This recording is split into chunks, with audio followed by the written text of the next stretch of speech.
And hello, everybody. Welcome to the Stigma-Free Society. Amazing to have you here today. We have a fantastic interviewee this morning or this afternoon, depending on where you are.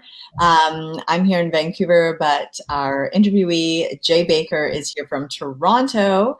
And just before I interview Jay, I would just like to say thanks for joining us on Stigma-Free Society. We love having you join us weekly, talking about, just mental health and the importance of discussions around it, and just really let's normalize it all. Let's talk about it. And my name's Nisha. I'm your weekly host, Thursdays at 11 a.m. And we are just talking about things that matter. I used to be a teacher. I used to work with the Ministry of Children and Family Development with children, and I've also been a clinical counselor. So all of these things matter, and they all have a real impact in our lives, and we just hope that you feel supported during this time. So I'd like to introduce Jay Baker. Hi, Jay. Hi. Good morning, good afternoon, all that good. Yes, all of it. Good. So I'm going to tell you a little bit about Jay. She's a peer supporter, a youth mentor, and a mental health and equity advocate.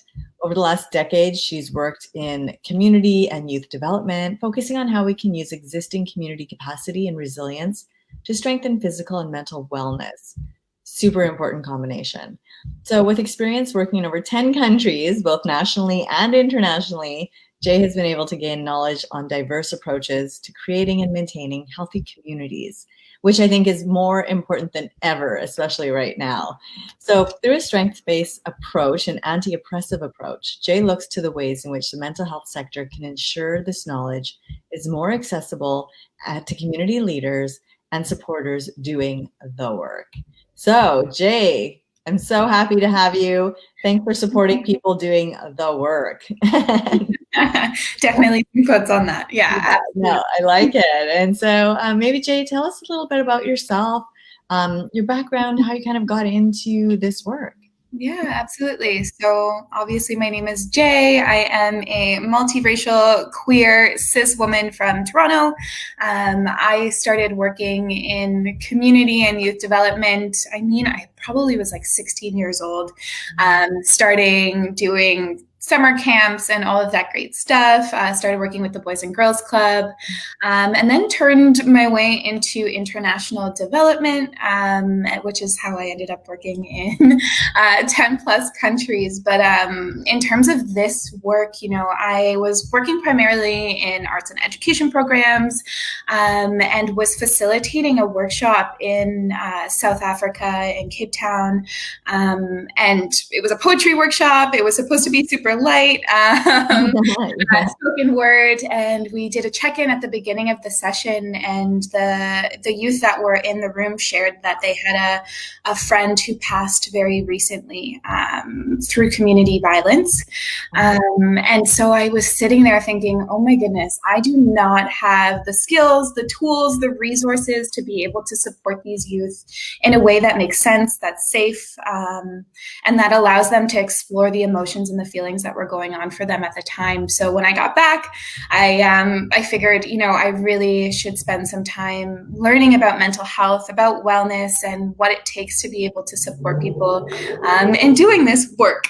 So that's how I ended up here. I've been working in sort of youth mental health and wellness over the last 3 years specifically. But it's been such an interesting and informative time, because I think mental health, mental wellness, physical wellness is a part of our everyday lives. There's no getting away from it. And so the ways that we can weave it into community and into the things that we're doing in our time, I think is really important. So yeah, brief. Amazing. And so important to be able to connect with people, to know that you have someone or multiple people that are there for you and that you can be there for them as well. I think that, community, the importance of it is just knowing that it goes like both ways. And so even with you supporting community also receiving from that help that you're giving. Absolutely. Yeah. So much. Definitely. I learn all of the time. I mean, a part of learning about, mental health and wellness in its application to communities and youth also takes a part of me doing that work for myself as well. So that's definitely been a part of the process. So I hear you. Yes. Oh my goodness. Doing the work yourself is big. I feel that we're lucky that we're able to spend the time to do the work for ourselves as well, and we have resources and even like, in your bio it says that you're a peer supporter, a youth mentor, a mental health and equity advocate. Can you tell us a bit more about that work and your experience in that work? Yeah, absolutely. So, I mean, of course, like I mentioned, I've been working with youth since I was a youth myself. I mean, technically, I still am in some regards. And so, in terms of peer support work, I mean, we were talking just before we went live. I was working on a project called the Community Healing Project, and that's all about peer support work. It takes youth from community who have had experience with mental health, lived experience, and also community violence, and gives them the tools and resources to be able to support other youth in the community. So before I came to Rise, that's what I was doing. That's where I was working. And so I've really just taken some time to be a peer supporter. And that doesn't even necessarily always mean in a professional capacity. Being a peer supporter is really just about having that lived experience and offering the space and support to others who are going through similar things. So it's about active listening. It's about being quiet. It's about embracing silence. It's about offering support and guidance when possible. And in terms of the equity piece, I think, we cannot have mental wellness without equity. It's nearly impossible. I mean, I would probably just say it is impossible. It's not possible to be well when you're experiencing oppression, discrimination in your everyday life. And there are ways around that, absolutely, but I think it's an integral part of the conversation around mental wellness. It's so relevant. It's always been relevant, but even how it's come to the forefront right now. I think people are talking about it more than ever before. Equity has always mattered. However, we're seeing so much of it, everywhere right now, and for good cause, right? People are wanting and realizing how important it is to feel equal. And like you're saying, if you do feel a disparity between that has an impact on how you feel about yourself. That has an impact on your self-esteem. That has an impact on your mental health. And so what do you think about everything that's happening right now? And like, I know we're going through pain. However, I think that through the pain can come some healing. Yeah, I mean, I hope so. That the part of doing this work as well is to be able to offer a space to unpack, to reflect, to think about, what it looks like for us to be well. And, I think aside from our everyday and our individual experiences with those gaps and with inequity, it also is, about access, right? So it's hard to be well when you're experiencing poverty or when you don't have access to healthcare. All of these things are a part of that conversation. It's not just about, racial slurs being thrown at you at a grocery store. It's also about food security in general. Are there places where you have access to healthy foods? Can you afford those healthy foods? That's all a part of this discussion as well. And so I hope that as we have these conversations and as we connect equity to mental health and wellness, that we give space to that, and that people are feeling like they have some semblance of wellness in their life. Yeah, and and the way that people can support equity, there's so many different ways, right? Like even I was interviewing someone last week and she was talking about how, not everyone has an iPad to do homework or schoolwork from home. Not everyone has access to the internet if you are doing homeschooling.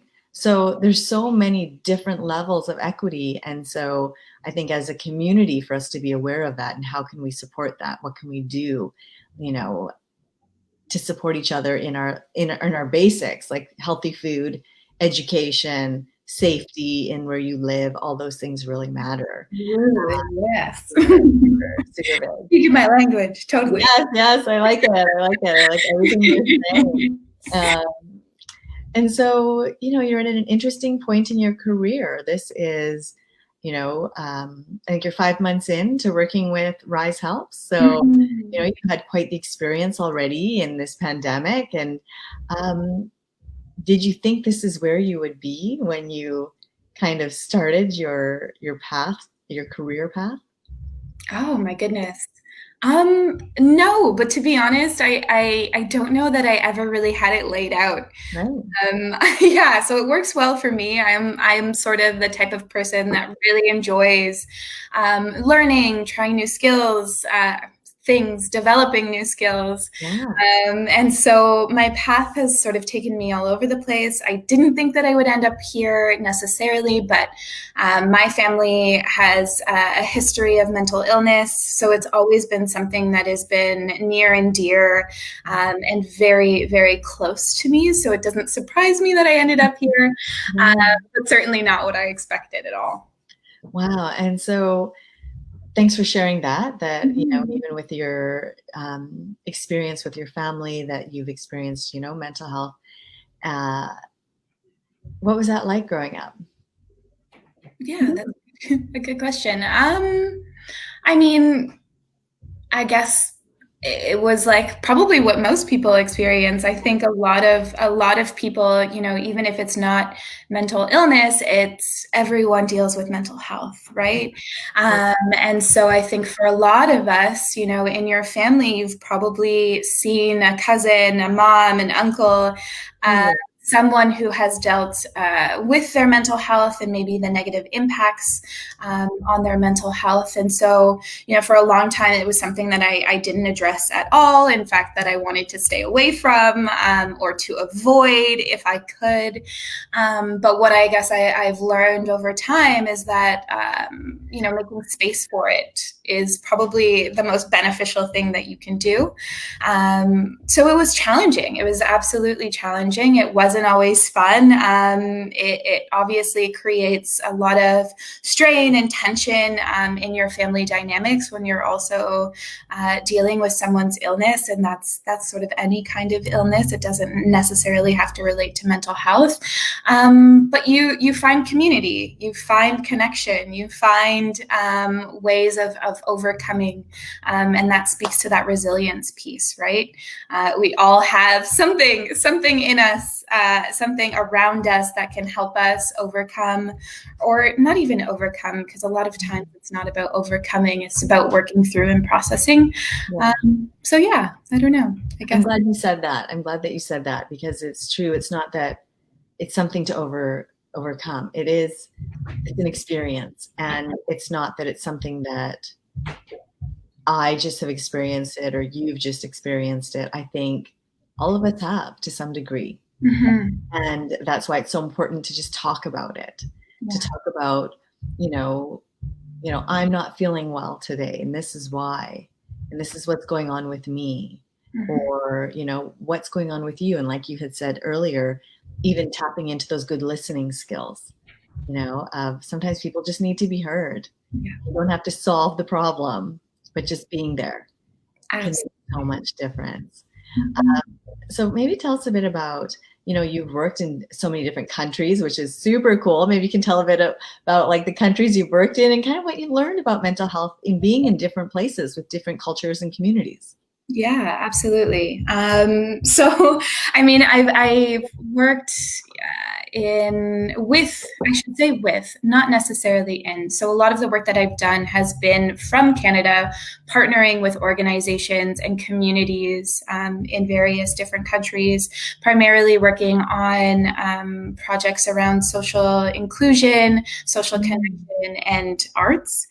And so, I mean, what I've learned is that there's so much commonality between what we experience, obviously in Canada.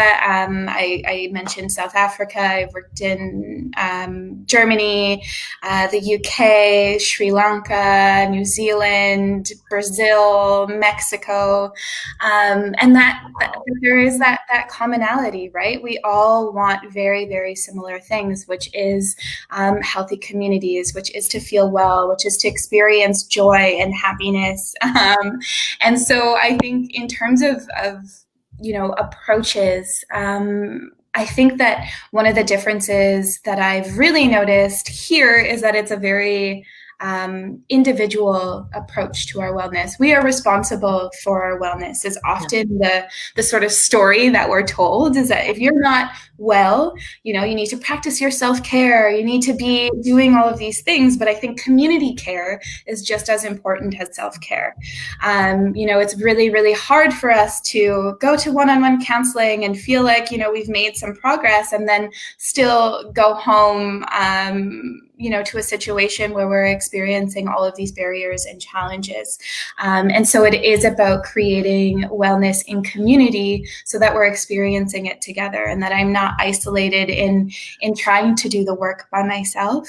And so I think for me and why, things like what Rise is about, giving people skills and tools around entrepreneurship, the education, the arts, like all of these pieces that seemingly have nothing to do with our mental health are some of the most important things that we need to create wellness for ourselves. So yeah, I mean, it's been a lot of learning, a lot of taking things in, but I think that there's way more commonality than there is differences, for sure. Wow. That's really beautiful. Firstly, that you've had those experiences and that you've seen it through the mental health lens in the different countries you've worked with or worked in. And the community part is so big. And I think you just brought up something so interesting that, if I'm not feeling well, I need to work out and, do the things that make me happy and eat well and all those things. But also, what about being around people that you feel safe with or that you feel comfortable and happy with, people you can laugh with? People that can listen, all those things also play a very important role.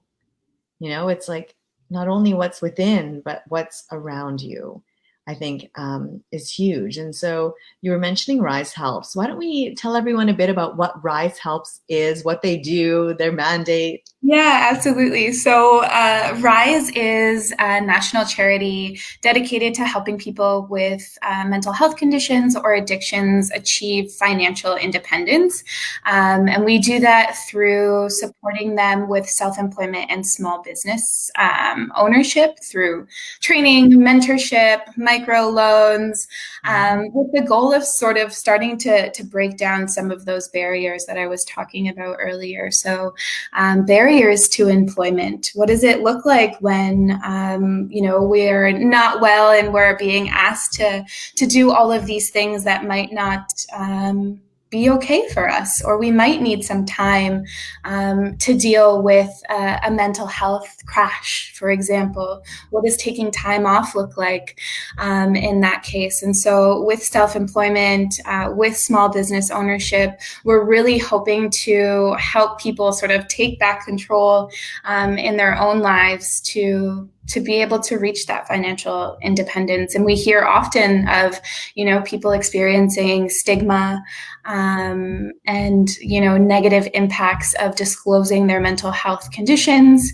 I know for one, have had those experiences as well, and it's really challenging, right? And it's really discouraging. So the opportunity to sort of own your own business, to take control of your own employment, is really what we're hoping to achieve. And so I'm the training programs manager. I focus primarily on training and skill building, both for youth and adults, anywhere from 16 to 150. I don't know who this person is, but we definitely welcome them to our programs. So yeah, that's a little bit about Rise and a little bit about what I do, I guess. It's really cool. I'm fascinated by that, actually, because, it makes sense. It makes sense that sometimes in the workplace, it might be hard for people to support or appreciate or understand what it is someone might be going through with their mental health. And sometimes like a company might have, these are our goals and we have to achieve them, even though I know there is definitely a lot more support on mental health in the workplace. But imagine if you could run your own business and not actually need to have that part in the stress equation. That is next level. So can you give me like an example of someone like that? So someone who Rise has helped and kind of what they've done? Yeah, absolutely. And so, like I said, I'm brand new, so I'm still learning all of these stories. But surely, I have been working with a few youth in our programs to collect stories around what their experience has been like with Rise and what they've gone on to do. So we've had, I was talking last month to one of our participants in the adult program who started a gardening business and is working on this garden business, just moved to a farm and is expanding her services, garden bud services. I'll plug her in here if you're interested. But beyond that, what she was saying about the programs is that it's really given her a community network. It's focused on her strengths and what she can bring to her business rather than focusing on all the things that, she's missing. And now she's really focused on gardening and mental wellness. So what does it look like to use gardening for wellness? And she's taking a bunch of courses in horticultural therapy, I believe is what it's called. So that's just an example. We've had musicians, t-shirt businesses, hat businesses, gaming businesses, large-scale bee farms, literally anything.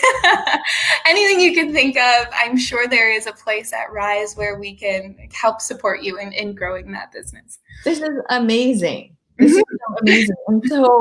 And this is national. Yes, absolutely. Wow. And then what's the criteria for people to maybe, come to Rise or join or be part of this? Yeah. So for our training programs, we're really looking for people who have an Amazon delivery. Home, right? From home.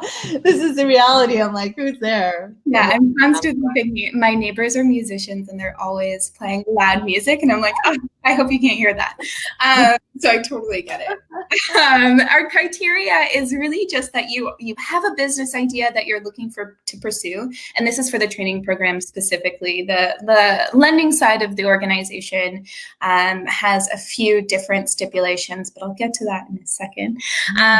So the training program, really, we're just looking for someone that has an idea that they're really looking to pursue, that they're committed to the idea, and of course that they have self-identified experience with mental health or addictions, that they have some challenges getting loans or financing, traditional financing, and that they're Canadian citizen or have PR.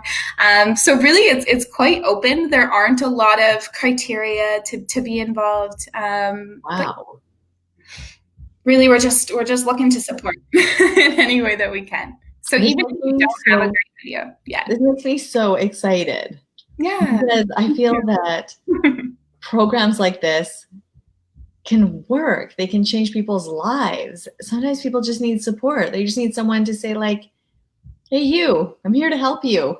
Yeah. And you have it within you. Let's just let's just go along together. Mm-hmm. And I think amazing. that's the thing that I love most about Rise, because when we talk about our programs and what we want to accomplish with our programs, our viewpoint is really that we're trying to help people reach their own definitions of success.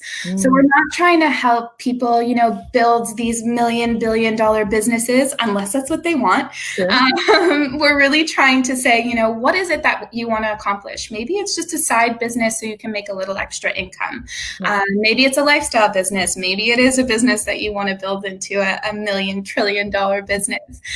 But what is your definition of your own success, and how can we support you in getting to that? And that's what I really love. Mm-hmm. Really great way to kind of define it too, that for people, life is not just about the money. It's not about the big money. It's also about doing things that you love, things that you care about, things that bring you happiness so that you feel good. Wow, I just can picture as, like a horticultural business and doing that, like, wow, that's amazing. That's a very special thing. And then also to be, like looking at it like horticultural wellness therapy. So now they're not only helping themselves, but they can help other people. So this is just like a really positive community type of growth and just spreads the love. I think that's amazing. And so tell me a bit about the strengths-based approach that you use there. So like I said, for us, it's really about, I don't think we can say, we're giving these people these skills, or, we can give tools, we can give resources, we can offer support, but really it's about focusing on the things that you're really good at.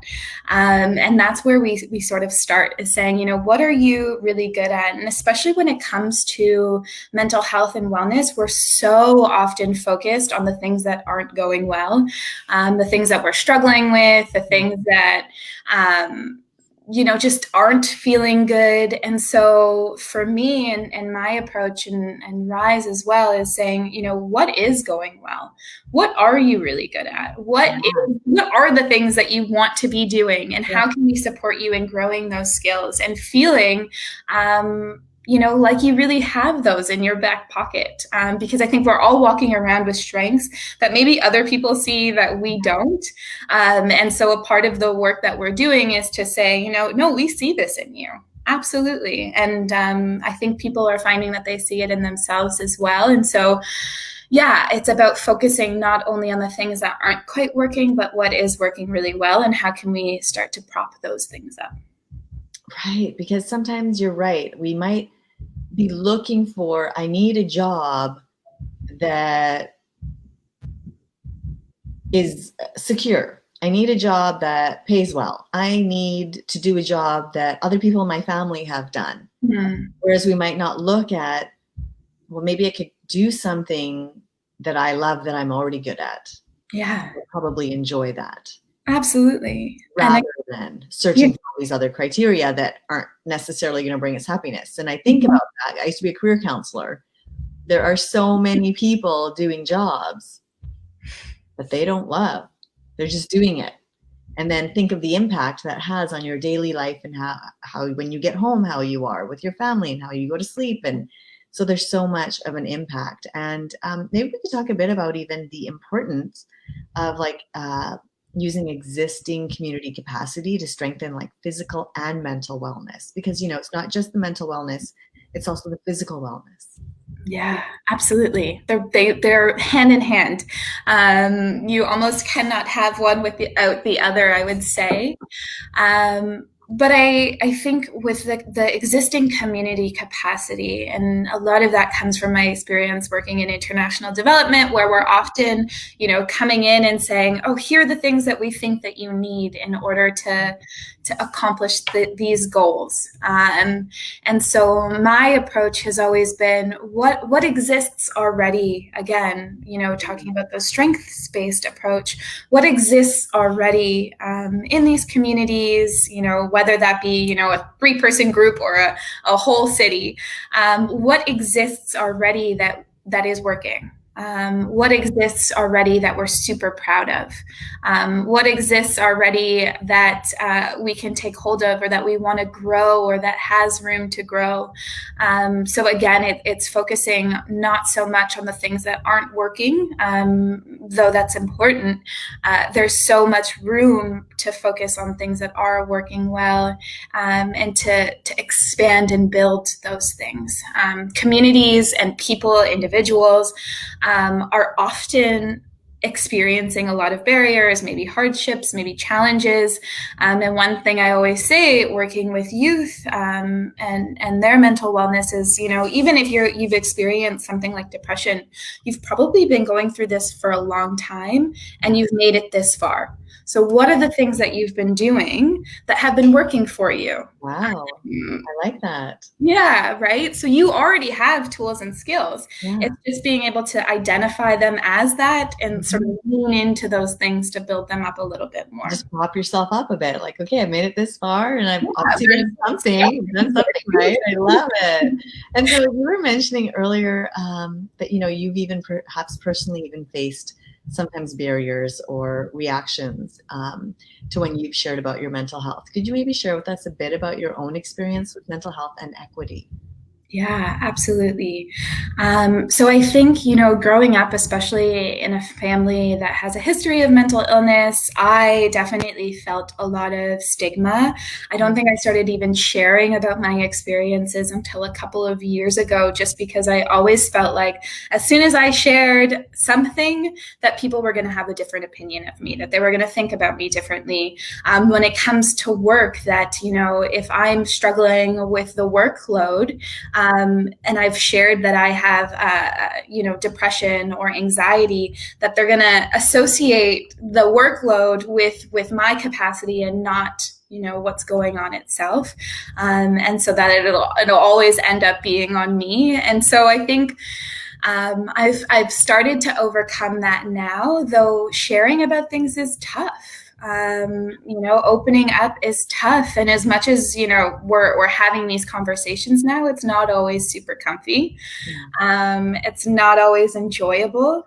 And so I've had to walk away from opportunities that I didn't feel aligned with what I was trying to accomplish. There's been times where I've shared or disclosed about my own mental health or my family's history and have not any sort of support or anything like that, and I've had to walk away from those opportunities as well. And so, yeah, it's been an experience for sure. But I think that we've come a long way, even in just the last 5 years. And I hope that we continue to do that, because there's so much room, right? And especially, working at Rise, I think having experience with mental health and mental illness has actually been a benefit, because I bring a perspective and a lens that maybe others don't have, and I'm willing to talk about it. And I think that's important. I love that. I think it's amazing. The more that we can feel comfortable sharing and talking about it, the more we can normalize it for others. And I agree. I think it's taken me a very long time to talk about my own journey and mental health and, struggles with anxiety, struggles with depression, what happens within my family, and always feeling like you need to hide it because people won't understand. And sometimes people don't. That's just because it's actually been a reality. Right. And, and they would say, oh, maybe you need to take some time off or something. And right. Like, now you're looking at me different. Okay. And it doesn't need to be that way. It could just be that I understand you're having a tough time right now. Right. But I love that you feel comfortable sharing, and that's just the first steps, right? Absolutely. And so maybe you could tell us a bit about what you're most looking forward to as we wrap up here. What are you most looking forward to in the next few months with Rise or within the work you're doing? Yeah. So for me right now, we are just launching our training programs. We started right at the beginning of September, mid-September. So we have a few more cohorts of programs starting up in the next few weeks, both. So can people still apply then? Yeah, absolutely. So I would encourage you, if you're listening, to go to our website, check it out. We have youth programs, adult programs, and we also have self-directed learning opportunities on our enterprisingyouth.ca. So if you're like, hey, I don't have time to commit, X amount of hours per week, feel free to go on our website and check that out, because you can do it at your own pace. There's videos and resources and tools that you can use. So yeah, I'm really, really looking forward to, like I said, I'm brand new. So this is my first sort of foray into our training programs, and I'm really excited to see them all through. They've started off and exceeded my expectations. So I'm just hoping to continue that.